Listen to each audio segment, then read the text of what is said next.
Welcome back and let's focus on the deal street, and Prashant Mehra, who's the partner at Thornton Bharat, joins us now on the show, and they've authored a report which has really given the summary of the deal flow in the first quarter of this calendar year. Prashant, always a pleasure to welcome you on CNBC TV18. Now, there's a substantial drop in volume as well as deal value on a YOY basis when it comes to the first quarter of this year. Enumerate what are the most important factors that have really led to this, and in the present quarter, are we seeing the same trend continue? Yeah, Anisha, thank you for having me. I think what's happened in the first quarter of this calendar year is something that was really expected. The sentiment across the globe has been very tepid. Which is why we've seen about 35 to 40% below last year, both in terms of values and volumes.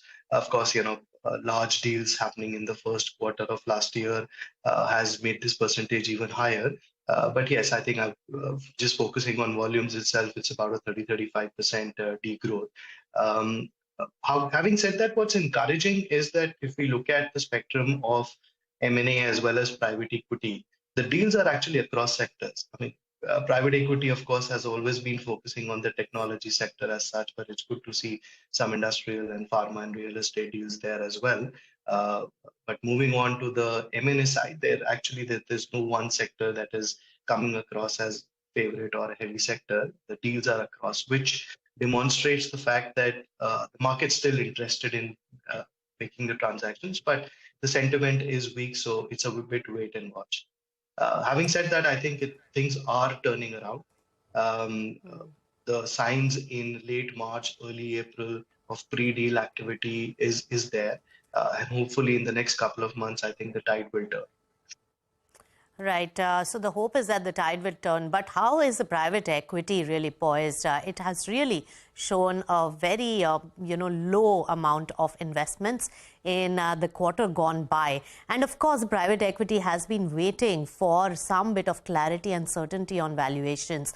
Is that really coming in, especially with the central banks looking at a pause now and not heightening the interest rate from here on, hopefully? Yeah, I think it's a bit of both, Nisha. Private equity, largely has been focusing on the technology sector. We've seen this trend post-pandemic that it's not just about the revenue model, it has to be about the business model as well, which is why they've become a bit choosy in terms of, the deals that they're making in the technology sector, because it's not just the top line, but they need to see the business making money as well. As far as the non-technology sector or the everything else, they are backing consolidations where, yes, as you rightly said, they are expecting some certain valuation corrections. Private equity is looked at as an alternate means of financing. Since acquisition financing is not available in the country, there will definitely be a lot of consolidation. And I think just waiting for the right time for the valuations to normalize when they can start backing large corporates for consolidation financing. All right, so consolidation and consolidation financing by private equity is one trend to watch out for.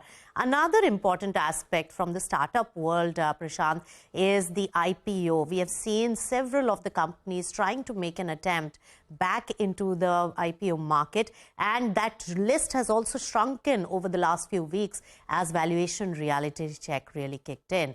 How are you seeing the situation at the moment? How many could really fructify?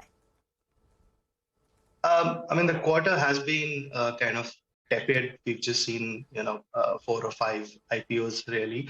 I expect that market to remain so because, frankly speaking, the retail investor is a large chunk of investors. And as inflation is soaring, not too sure what disposable incomes are available with people in terms of investments there. This will hopefully pick up once the the inflation is corrected. RBI, of course, is doing its bit, but we will need to probably wait for a quarter for IPOs to come back again. All right, so some more wait and watch for the IPO game to really kickstart, especially for the startup. One important trend that really picked up in the last few months was the block deals and private equity making exits before the market went down further. as there were uncertain times. And on the other hand, some of the startup investors also in the listed space got an exit through the block deals as the valuations were lower. So that was one trend. What are the few other trends that you're seeing right now and probably unfolding in the next few quarters? I think as far as block deals is concerned, I'm not too sure if that will continue much, because when the valuation correct, it's a time to buy and not sell. And yes, given especially India's growth story, the markets will turn around. It's just that the global environment is such that things are more wait and watch and tepid.